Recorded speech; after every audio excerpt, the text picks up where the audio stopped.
And then, so I'll let you guys, or you, um, present first. Feel free to take Hmm. as much time as you want.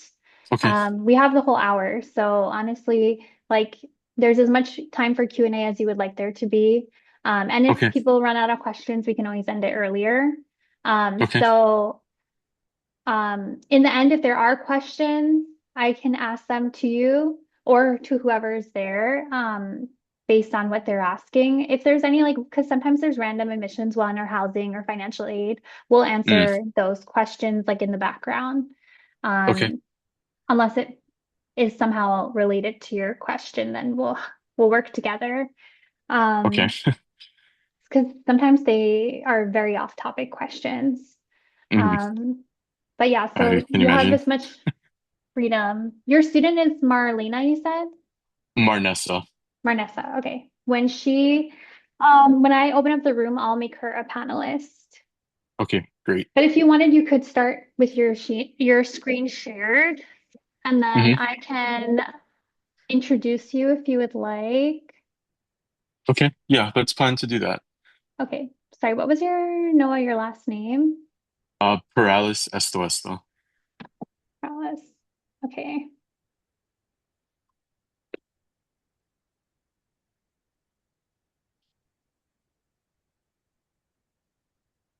Are you waiting on anyone else? It'll just be me and Marnessa. Okay. So I'll let them come in and I'll try to find her in the participants and then I'll make her Okay, a panelist. great. Are you okay for me to start the webinar? Sorry, just one second. Oh yeah, yeah. Take your I time. am Take your now. time. Okay, Take your we're good time. now. You sure? Yeah. Yeah. Okay. Thank you. Okay. You're welcome. Okay, starting now.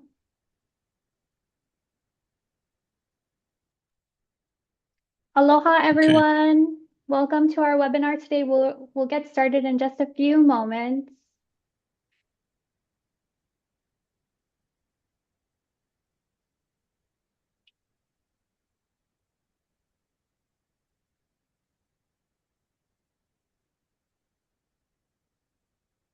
Okay. All right, Okay. welcome everybody.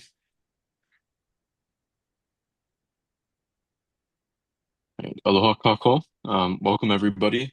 My name is Noah Perales Estoesta. I'm the program coordinator at the Undergraduate Research Opportunities Program. I'd like to extend a big mahalo to you all for joining us today, to learn a little bit more about research opportunities that are available here at the University of Hawaii at Manoa.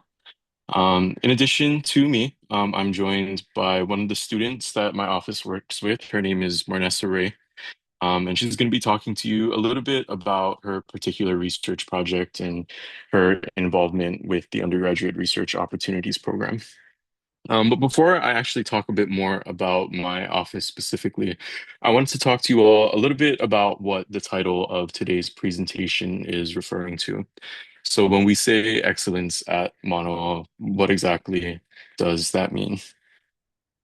So, as I'm sure most of us are familiar with, universities generally, including the University of Hawaii at Manoa, are degree granting institutions at which students can receive higher educations, right? Whether it's a Bachelor of Science, a Bachelor of Arts, and even sometimes at higher levels, the Masters and PhDs. This is what universities do, right?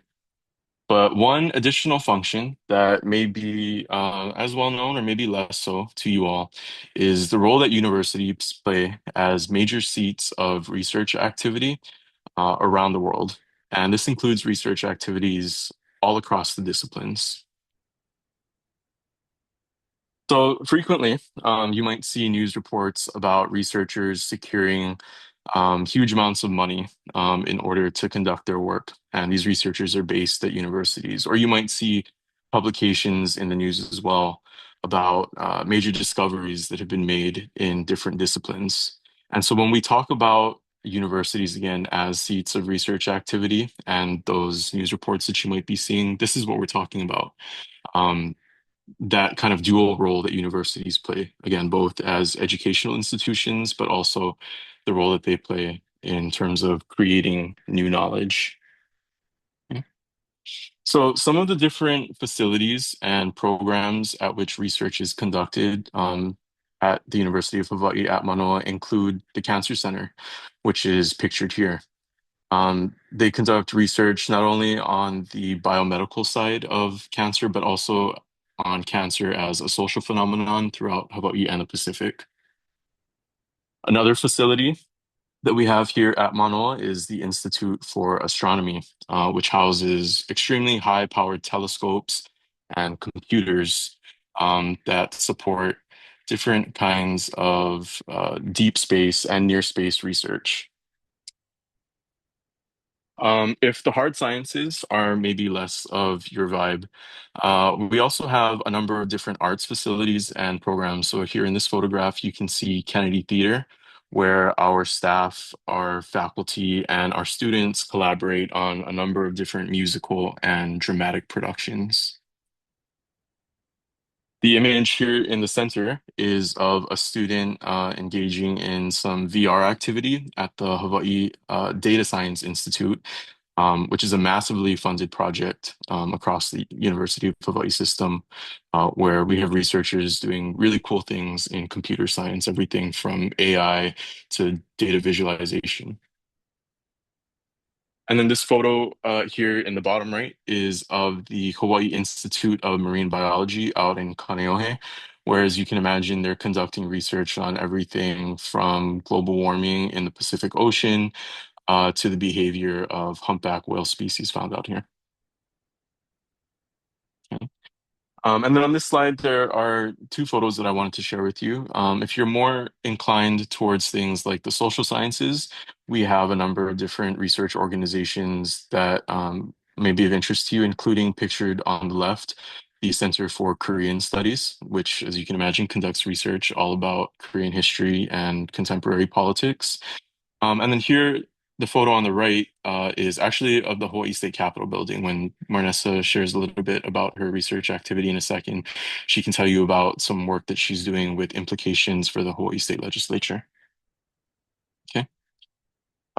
So this is what we're talking about when we talk about excellence at Manoa. Um, I didn't know this growing up here, and as a first generation college student myself, but research activity at Manoa is a huge, huge enterprise. There's a multi-million dollar research portfolio that is supported by funding from everything from NASA to the National Science Foundation to the National Endowment for the Arts. We have world-class faculty who are experts in their specific disciplines.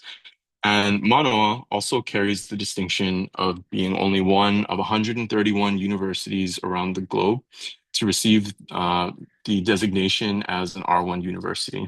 So this is to say that they're among the top 2% in terms of metrics like extramural research funding, as well as the volume and reach of publications about these different research activities.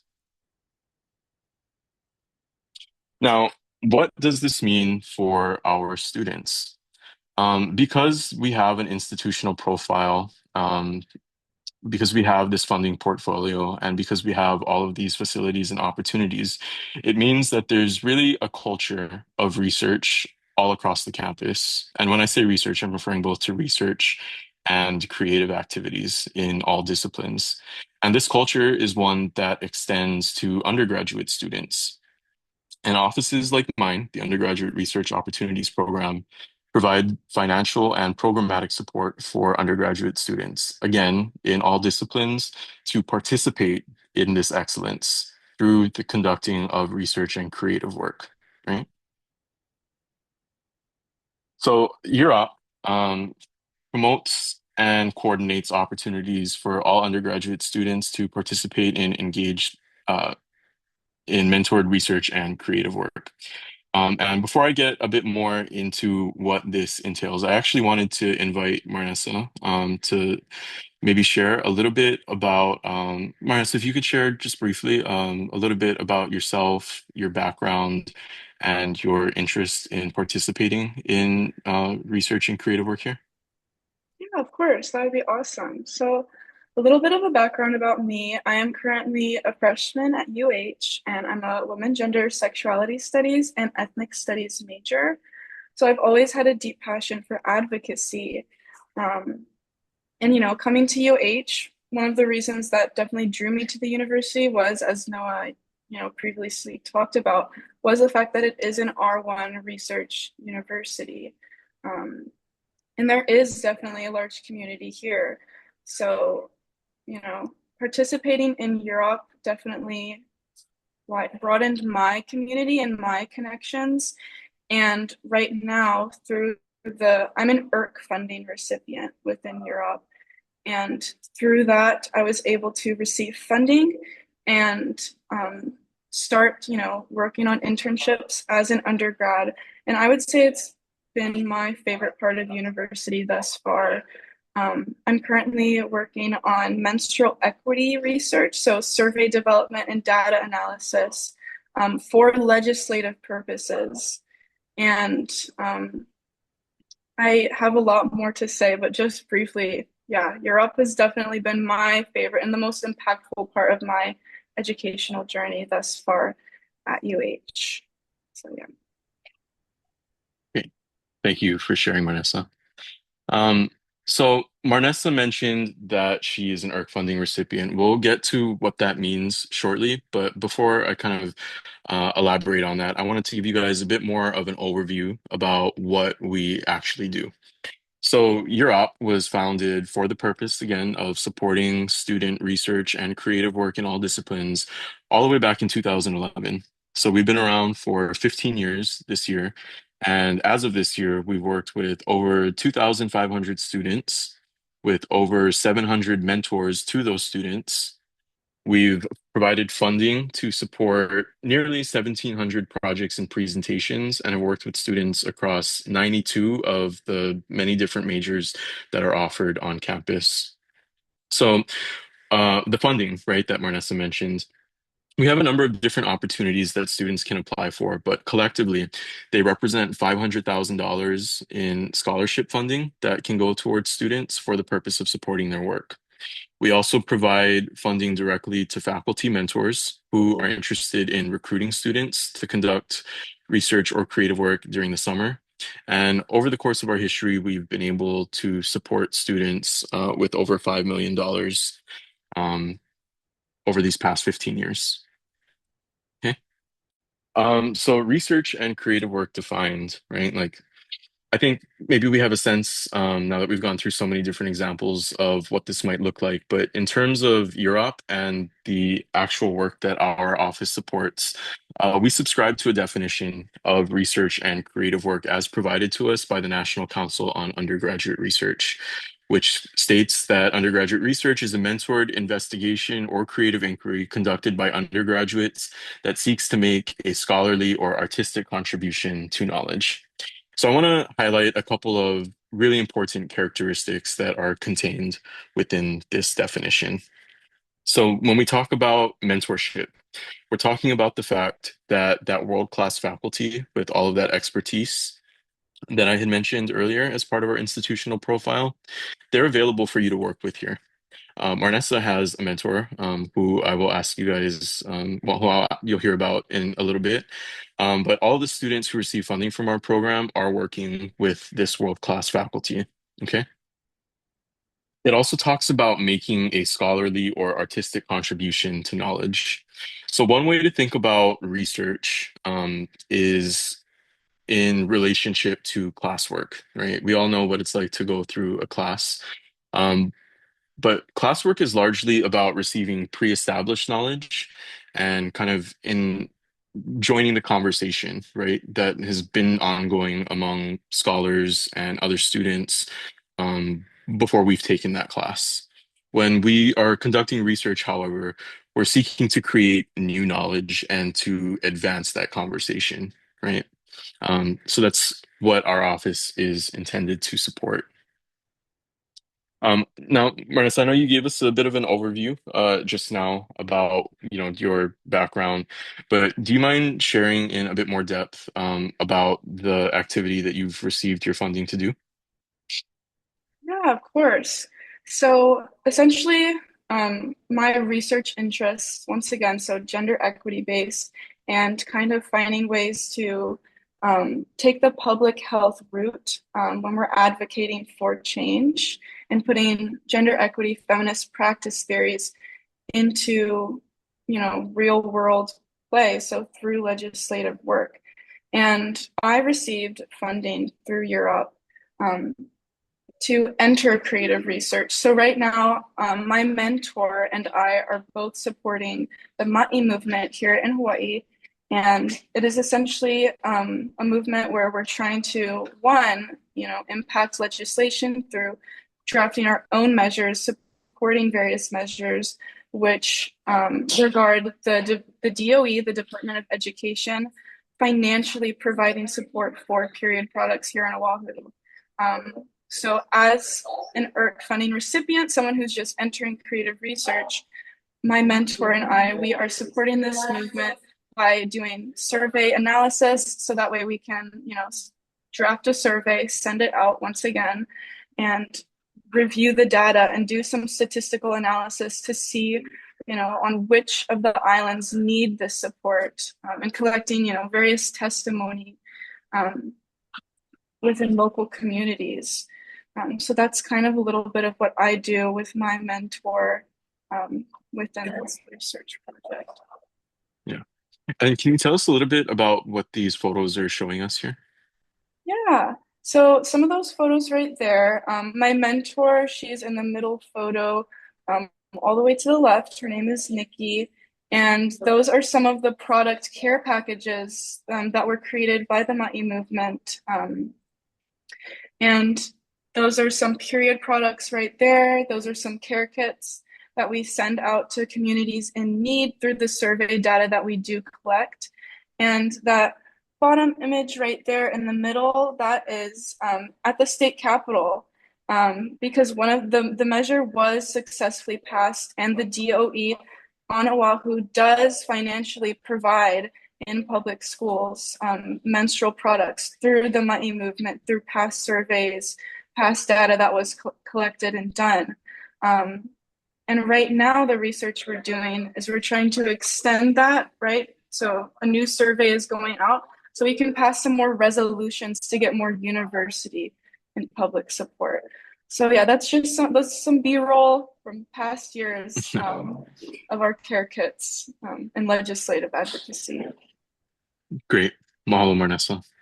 And again, Marnessa is doing all of this as a first year student at Mānoa. So, irrespective of what your particular interests are, the opportunity for you to access these kinds of opportunities in your discipline are available to you.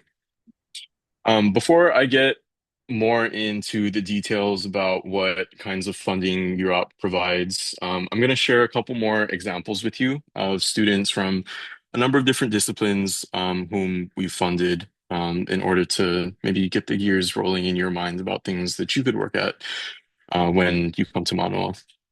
So in the top left corner of this image, we have two students from the College of Tropical Agriculture and Human Resilience who were working on using black soldier fly larvae to valorize food waste. In the top right corner of this same slide, we have a student who our program funded. All of these students pictured here received funding from our program to do their work. In the top right is a young woman who received money to travel, I believe, to Easter Island in order to visit a protected bird sanctuary and conduct some natural resource and environmental management conservation research over there. In the bottom middle here, we have some plants that are being grown in conditions that are intended to simulate plant growth on Mars, which is, I believe, another project that comes out of the College of Tropical Agriculture and Human Resilience. Okay. Shifting gears more towards the arts and humanities. In the top right corner are some illustrations that one of our art and English majors did. This student received funding from Europe to adapt a traditional Native Hawaiian shark fable into a multilingual children's book that they published bilingually, and that included original pieces of artwork. We have immediately beneath that a film production from one of our Academy for Creative Media students, or excuse me, School of Cinematic Arts students, who received funding during the pandemic in order to produce a film about the LGBT community in Hawaii. And that's a production still. Okay. Um, so you might be thinking, I'm really, really interested in doing research or creative work at Mānoa, but what are some of the additional benefits, aside from the funding and aside from the fact that I can explore my interests? And I have some answers for you. The first reason that you might consider participating in Europe here at Manoa is because many of your degree programs will require you to conduct either a research or creative work project in the culminating phase of your undergraduate career. And so you can double dip, which is to say that you can both meet your degree requirements and receive funding to do this all at once if you apply for and receive funding from Europe. You also have the opportunity to gain an edge, right? Um, as kind of diffuse and ubiquitous as research is at Manoa, not all students do it, but those who do find that they gain valuable experience that can enhance their CV or their resume as they think about applying to graduate school, or as they think about joining the workforce. As Marnessa mentioned, you can find a community here. College, I've definitely felt this as a first generation local student. College can really be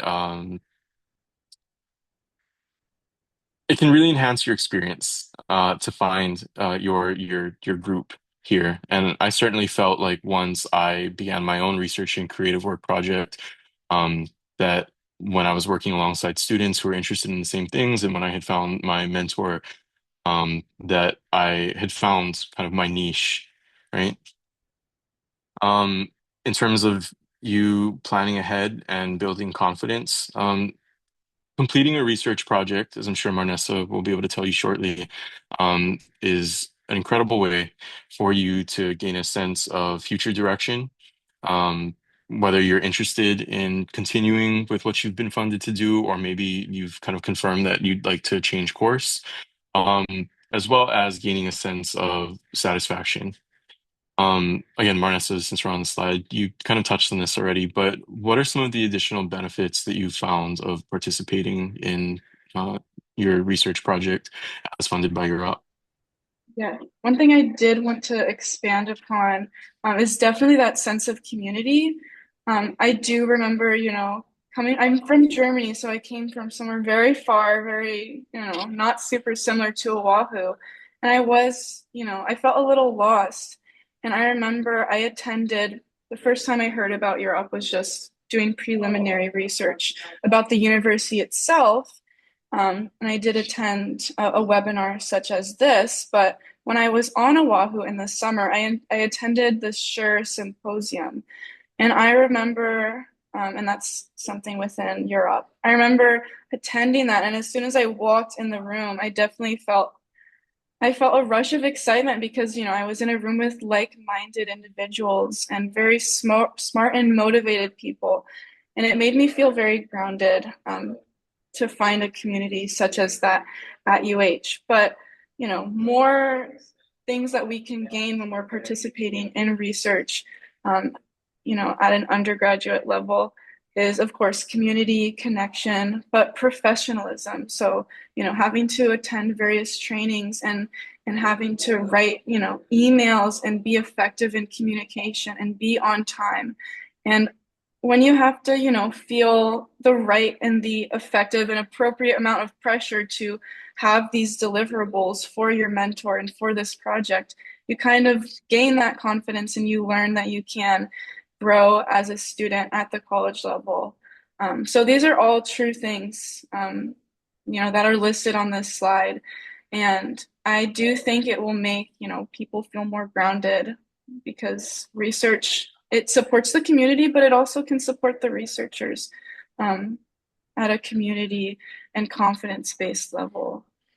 I think it's one of the best programs that UH has to offer because of the growth, the soft skills and the hard skills. We often don't get two of those things in one at once. So it's definitely very special. Model for that. Yeah. So what Marnessa is talking about is again this idea of excellence at Mānoa, not only because we have excellent faculty and facilities and opportunities, but also because this is a place at which students can rise to a standard of excellence, both in their discipline and as people, right? So thank you for touching on that. It's a great point. Yeah. Now I'm going to talk to you guys a little bit about the funding opportunity that Marnessa is currently conducting her work through, called Entering Research and Creative Work. And or ERC funding, which is what I will refer to it as from this point forward. And as the title suggests, entering, it's intended for students who are early in their undergraduate career to be introduced to research and creative work with the help of a mentor. So we recognize that, again, depending maybe on your background, research may be more or less familiar to you. Um, this opportunity is intended to provide students with exploratory funding for the purpose of exposing themselves to research as early in their academic career as they want. So you're eligible to apply really from your very first semester. Okay. It's intended for students who have little or no mentored research creative work experience, but are motivated to explore it. So there's no minimum threshold that you have to meet other than being accepted at Mānoa and enrolled for a degree program, having a mentor, and being motivated, right? So what it entails is at least 100 hours of research or creative work activities per semester. So Marnessa, I believe, is meeting with her mentor something like every week or every 2 weeks. Yeah, every week. Yeah, multiple Um, times a week. okay, yeah, so multiple times. And kind of receiving that, again, close mentorship and that really rigorous learning experience through the accumulation of this time.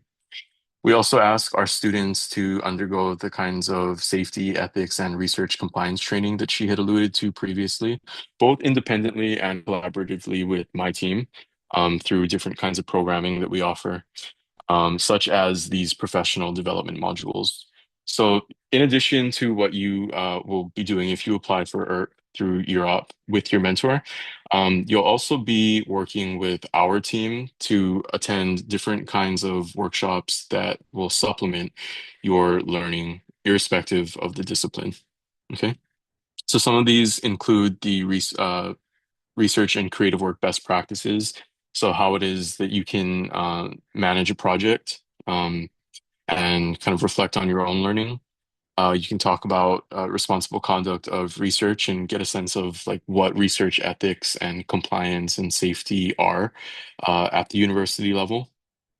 And then, depending on what arrangement you have with your mentor when you find one, this can include a number of different things. So, entry level tasks. Maybe you're interested in joining a lab, and at the very start of what you're doing, you're learning about just how a lab functions and washing beakers and helping with standard procedural items. You may also be helping your mentor with a project that they already have ongoing. So I believe Marnessa, the Ma'u movement is something that existed before you joined, and you were able to kind of participate with something that was already ongoing. And in the process, you receive training in a specific methodology, a technology, a tool, right? Whatever is relevant to that discipline. Or maybe your mentor is looking at launching a new research project and they need the help of a research assistant to do things like conduct a literature review, which is looking at all of the kind of background knowledge and writing up the findings or planning the design of a new project. And they will enlist your help for that, right? The point is that every person's experience with ERC funding looks a little different, and that when you apply, it's really on you to tell us what that looks like. So, Marnus, I know you kind of have gotten into that, but when we think about these 100 hours and your multiple meetings a week with your mentor, Can you share a little bit, I guess, about what that structure has been, maybe how the semester started, where it's gone, and where it's headed? Yeah, definitely. So there were definitely a lot of meetings that were done beforehand before the spring cycle began. So that way, we were making sure we were organized and effective when we were meeting and making sure we met these requirements. So I would say that process, it definitely begins with setting a foundation of organization with your mentor. Um, and for us, what we do is we use Google Calendar and we meet via Zoom. That way, there's no pressure to always have to meet in person. And we have various reoccurring meetings throughout the week. So for me, what ended up working with my schedule, and of course, everyone's schedule will be different. Um, but I meet with my mentor 4 times a week. And we'll usually do a little bit of a check-in, like make sure that I'm working towards the goals that they previously may have spoken about, or if I have any questions or clarification or need guidance. So it's a very supportive system. Um, I would say if you're making sure you're checking in with your mentor for various, times a week, even if it's just a 15-minute conversation. And then from there on, I'll do the tasks that have been given to me. And um, yeah, it's definitely very important to be comfortable with communicating with your mentor.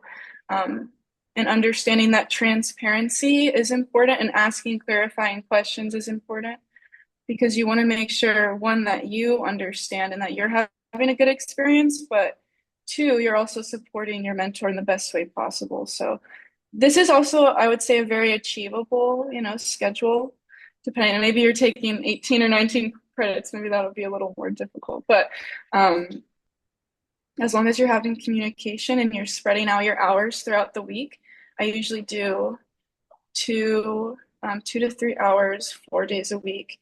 And it's very achievable. You just find somewhere to sit down and you kind of get it done. So, yeah. Yeah, great. Malo Marnessa.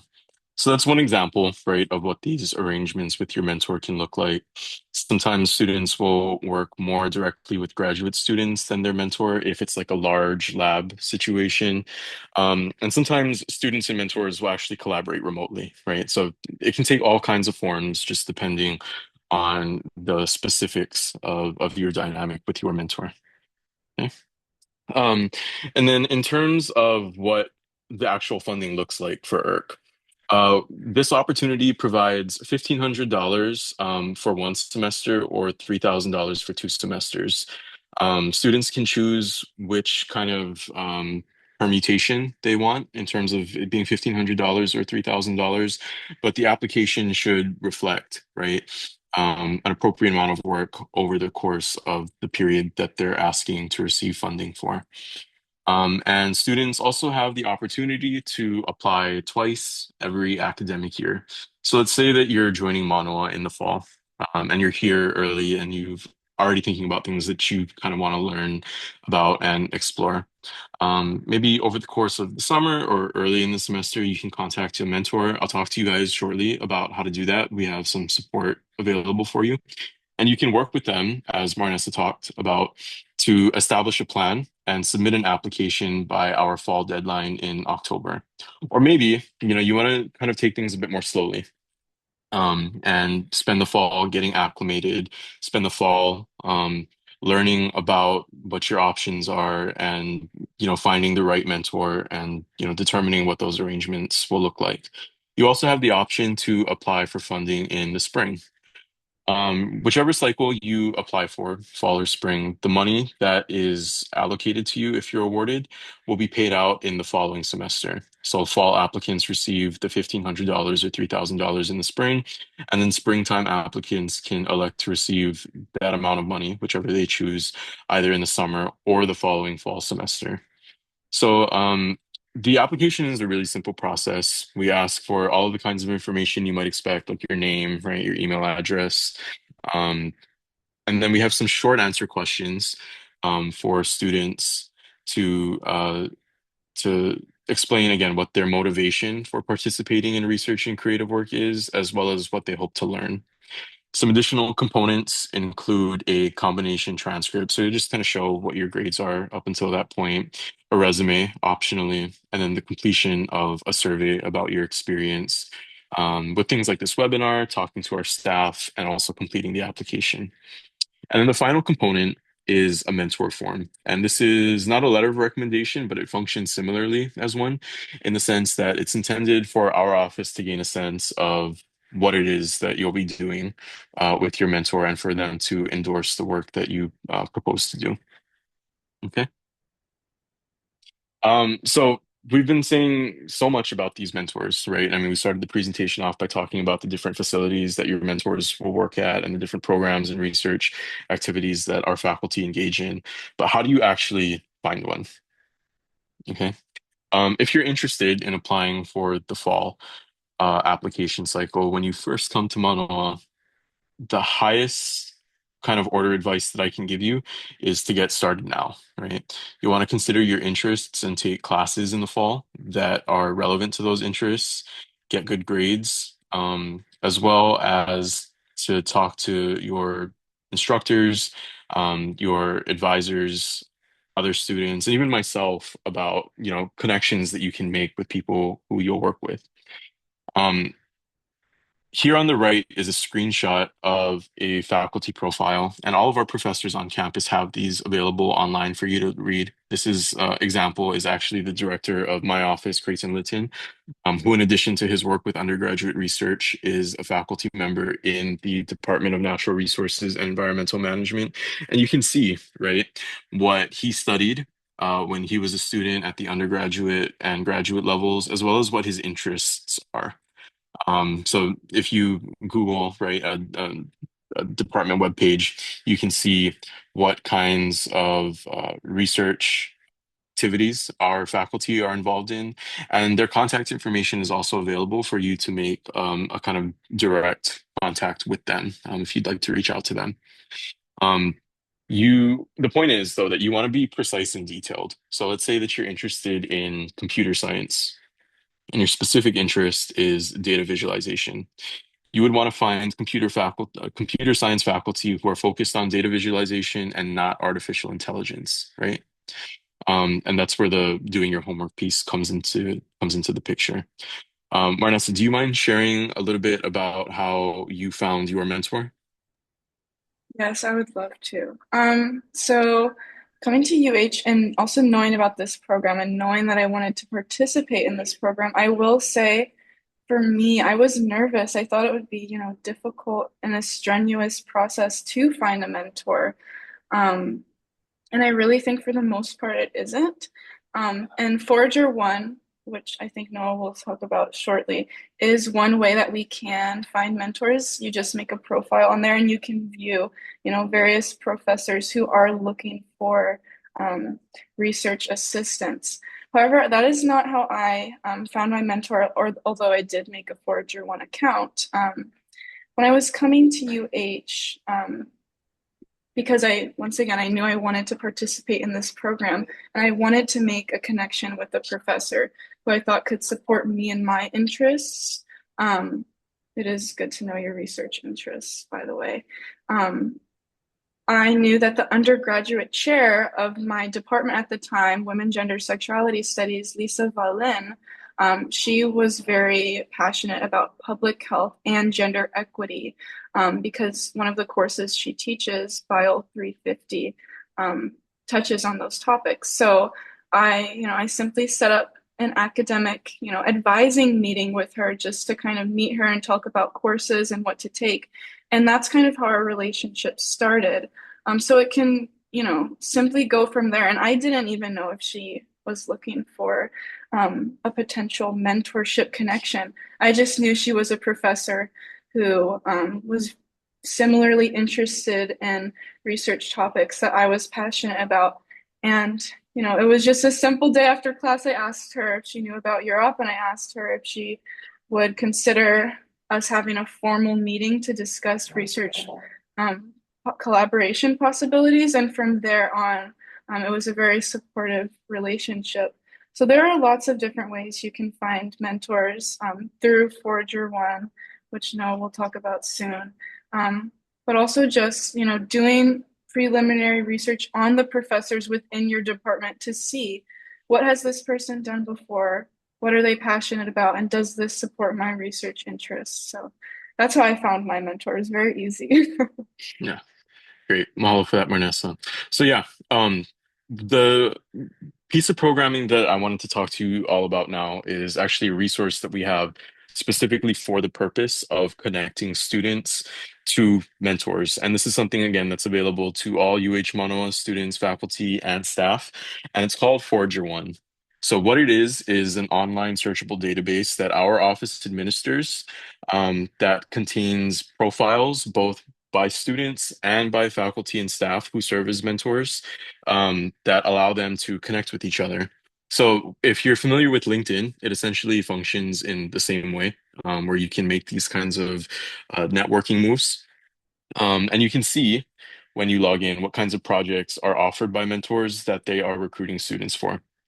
We have also a separate listing there of off-campus opportunities that maybe don't fall within the purview of what Europe does, but if you're looking for one of the many different kinds of extracurricular activities related to your discipline, that you can consult that list as well. And the intention really is for this to be the first step for students who are unsure of where to start. Okay. So this is what a student profile looks like. Again, you will need your UH login credentials in order to access and create this in the system. But it essentially looks like a resume where there are predetermined fields for you to share a summary about yourself, to enter keywords related to what you're interested in working on, a list of experience, and even at the high school level, right? Like I think sometimes people think there's this huge gap between high school and college, and there is, but as a freshman, anything that you can share in order to communicate what your kind of, I hate to use this word, but like what your brand is, right? Like how you present yourself to the world is something that would make for an effective profile. And also, to Marnessa's point, right? If you actually go about reaching out to somebody via email, I saw a question in the Q&A. I'll get to those in a second. You can create a profile on Forager One and essentially use the information that you've compiled here in an email, compiling it into prose and into an introduction if you prefer to reach out to a professor that way and to explain what your interests are. Okay. But we have faculty mentors in all disciplines on Forager One, who you can search for through a filtering system on the left side of the screen, as shown here. So, let's say you're interested in working with someone in the colleges of arts, languages, and letters, and you specifically want to work with someone in art history. Well, you can find art and art history professors by toggling the screen to reflect that.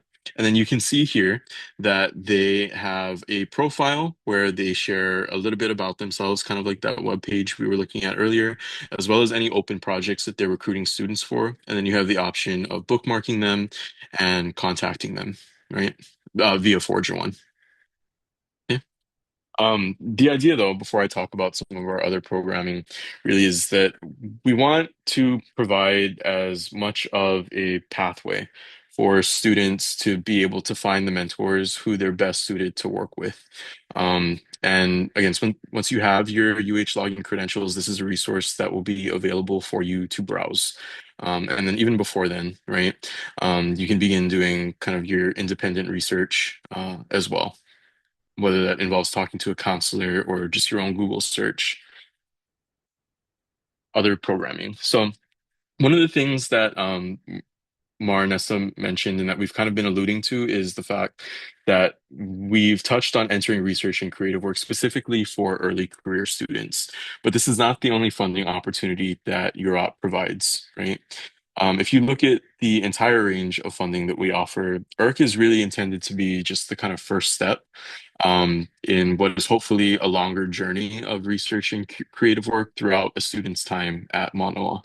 So at some point in the future, I'm sure Marnessa is going to graduate from applying and receiving ERC funding to devising, once she has, the appropriate training and background knowledge, she'll probably come up with her own project and will be eligible to apply to receive a lot more money in order to spearhead work that she's interested in leading herself, right?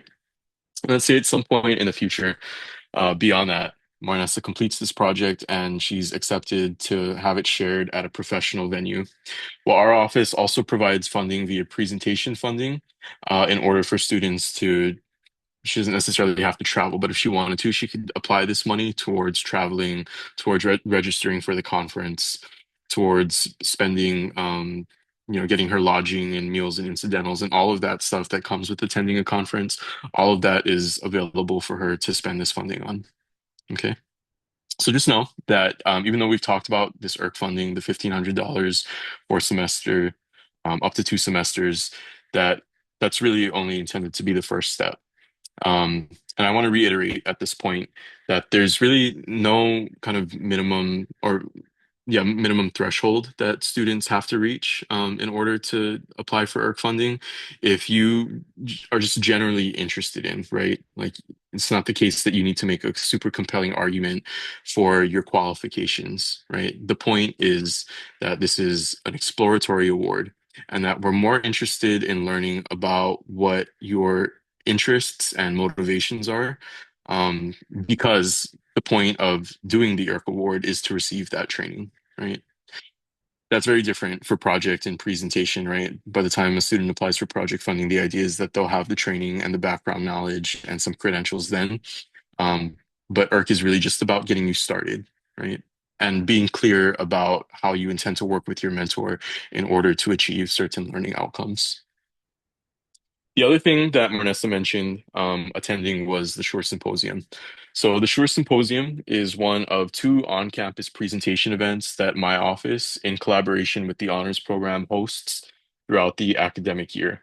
And this is a venue at which students are able to deliver presentations either orally with slides or in the form of posters about their projects. And it is something that we ask UROP students to participate in. Our project funding recipients are among those who deliver those presentations.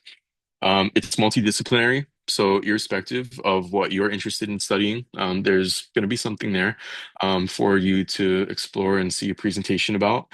And it's to use, maybe it's a pretty chill event, essentially, as Marnessa can tell you. So she had received, I think, an email update that we send out to prospective students containing an invitation to the summertime event.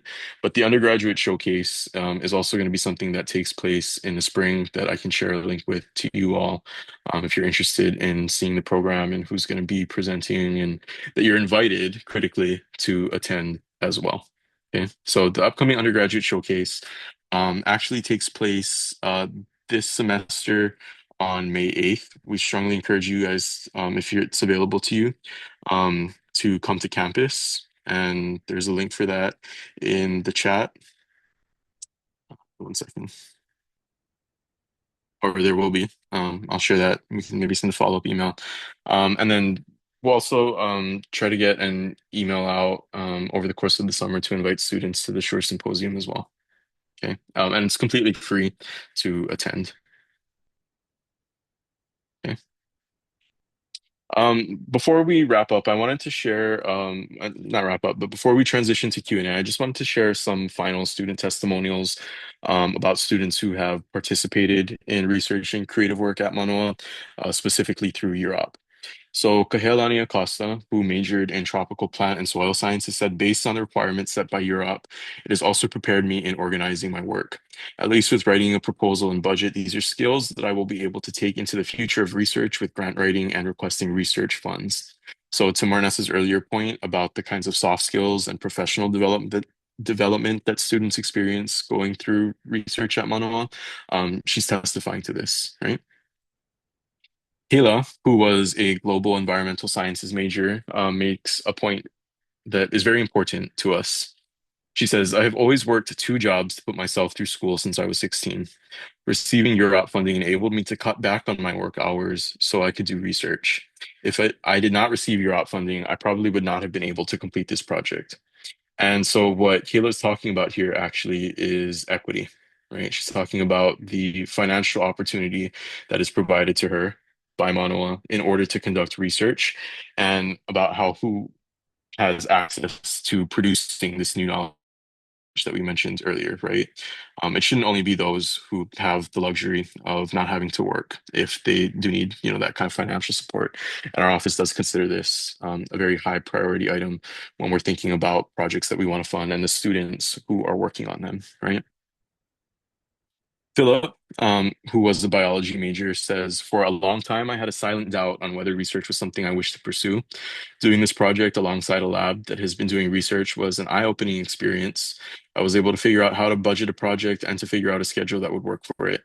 This real experience, coupled with the research itself, helped solidify my thoughts on research as something to pursue further in my life. So we talked about this idea of confirming your interests, right? By doing this kinds of work outside of your class experience, students are often given a sense of what their work looks like in the real world.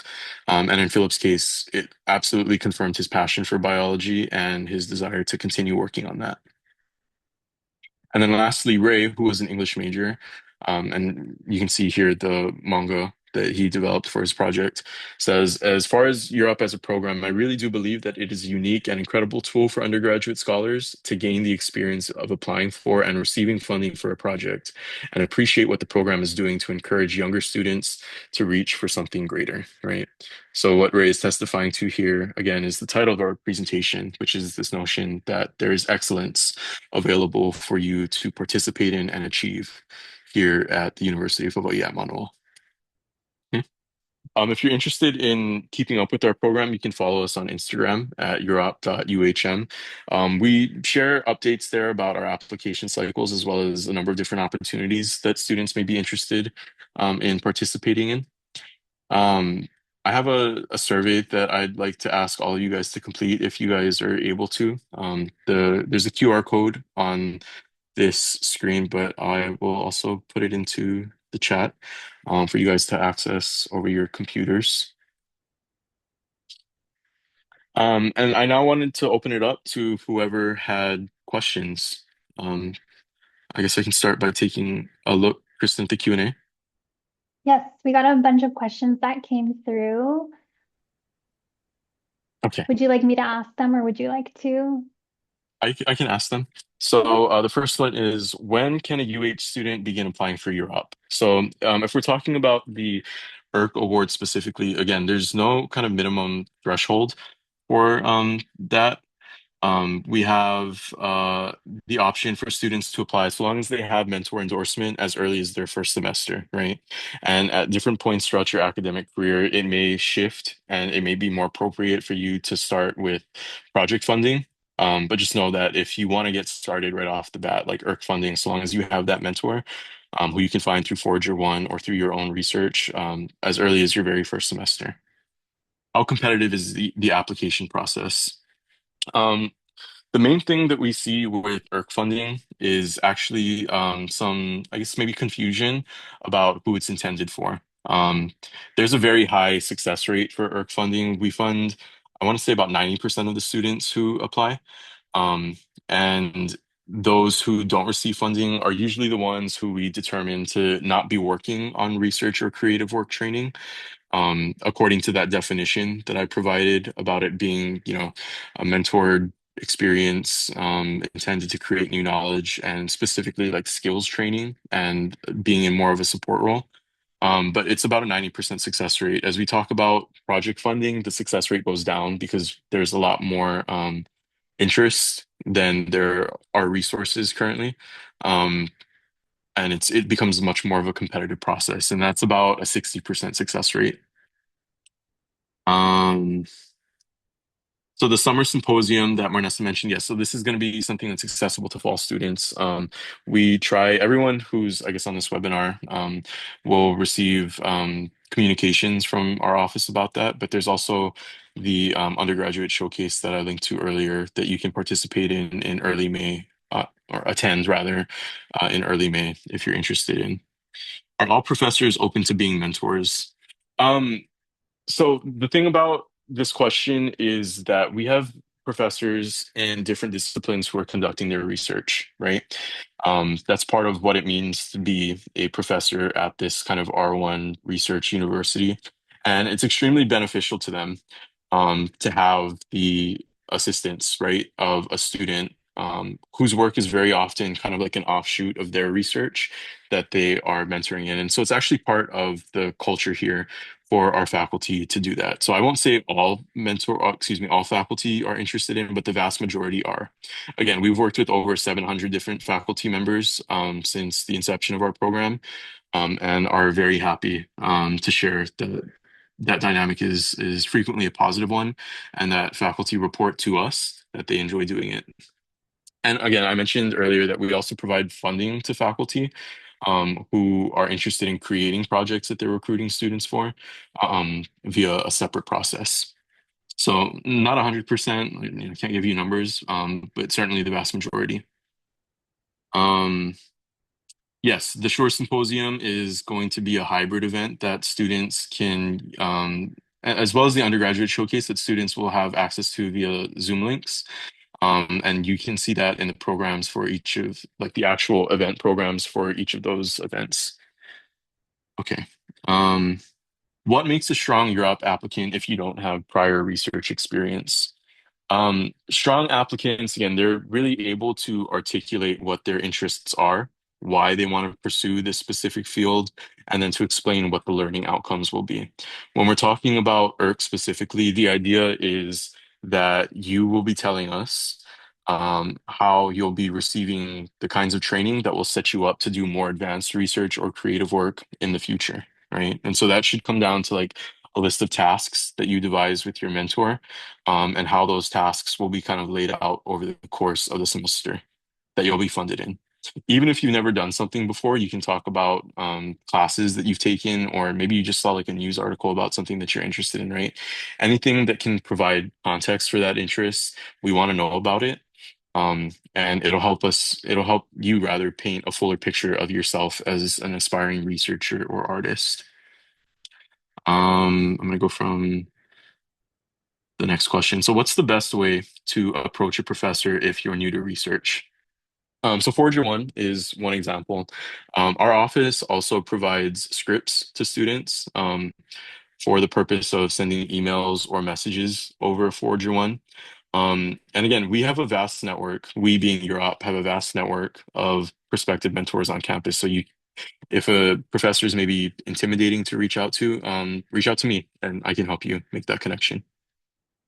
If you have research experience, but it's not in the field of what you want to research at UH Manoa, would it still be good to include in the program? That would be great. We want to hear from students who are able to kind of say maybe why they're interested in changing fields, right? If they've kind of done something previously. Um, the idea, right, again, is that we have that context for understanding where you're coming from as an applicant to the program.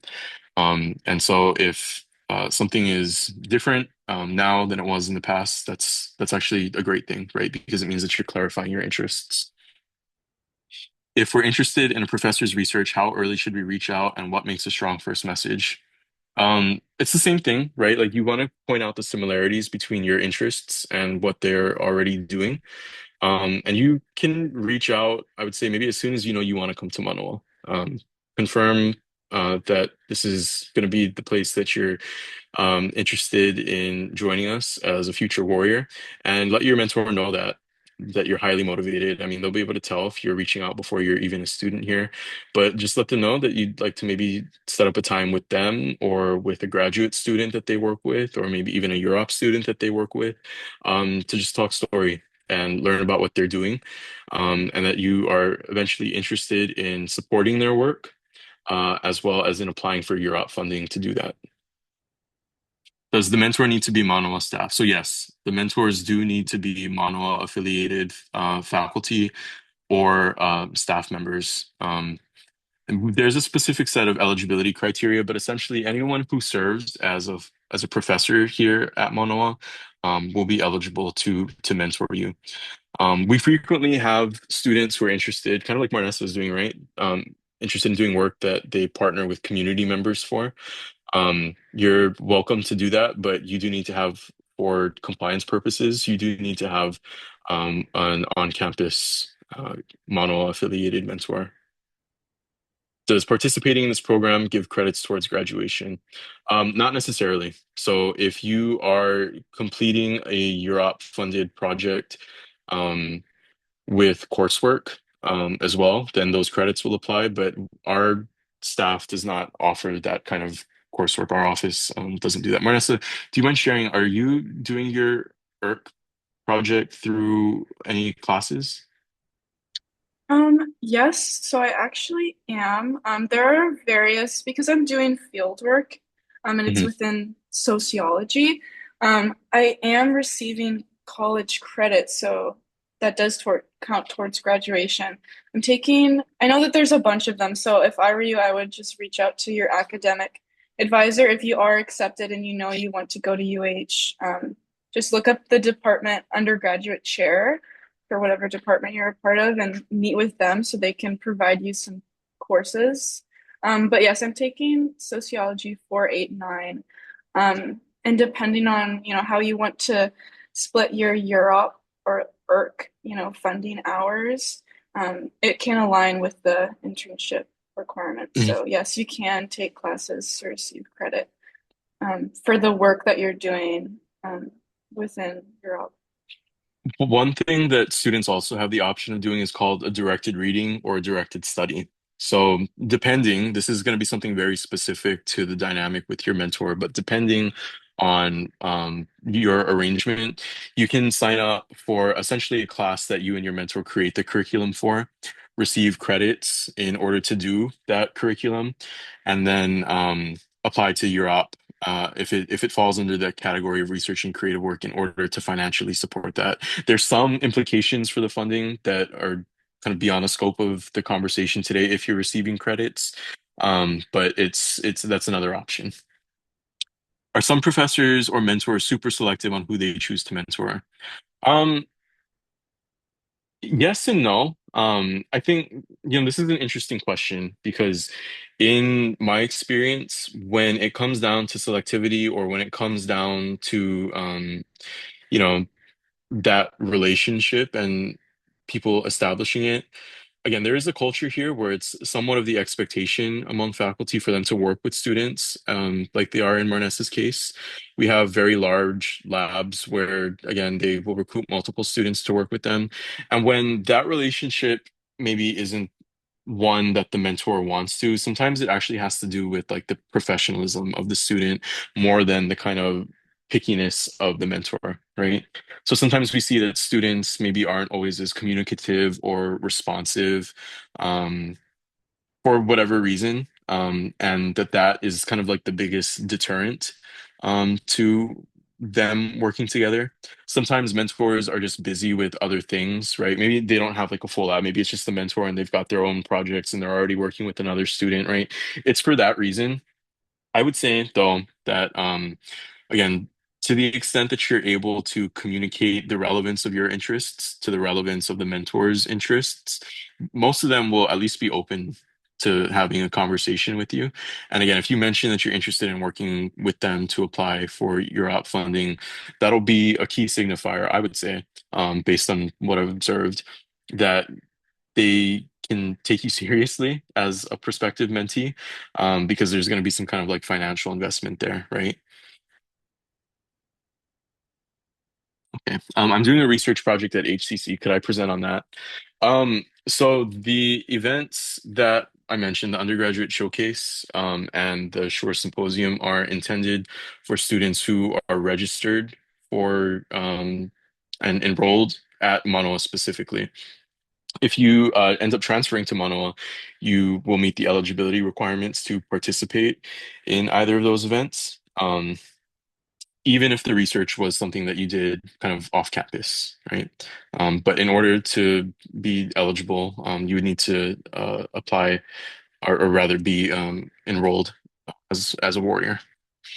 Sometimes, kind of depending on event capacity, you will be able to reach out to the event organizers like myself or like the honors program to inquire about that. And we can make exceptions, right? Like it's not a huge thing to add someone to a program, but that's pending availability of space.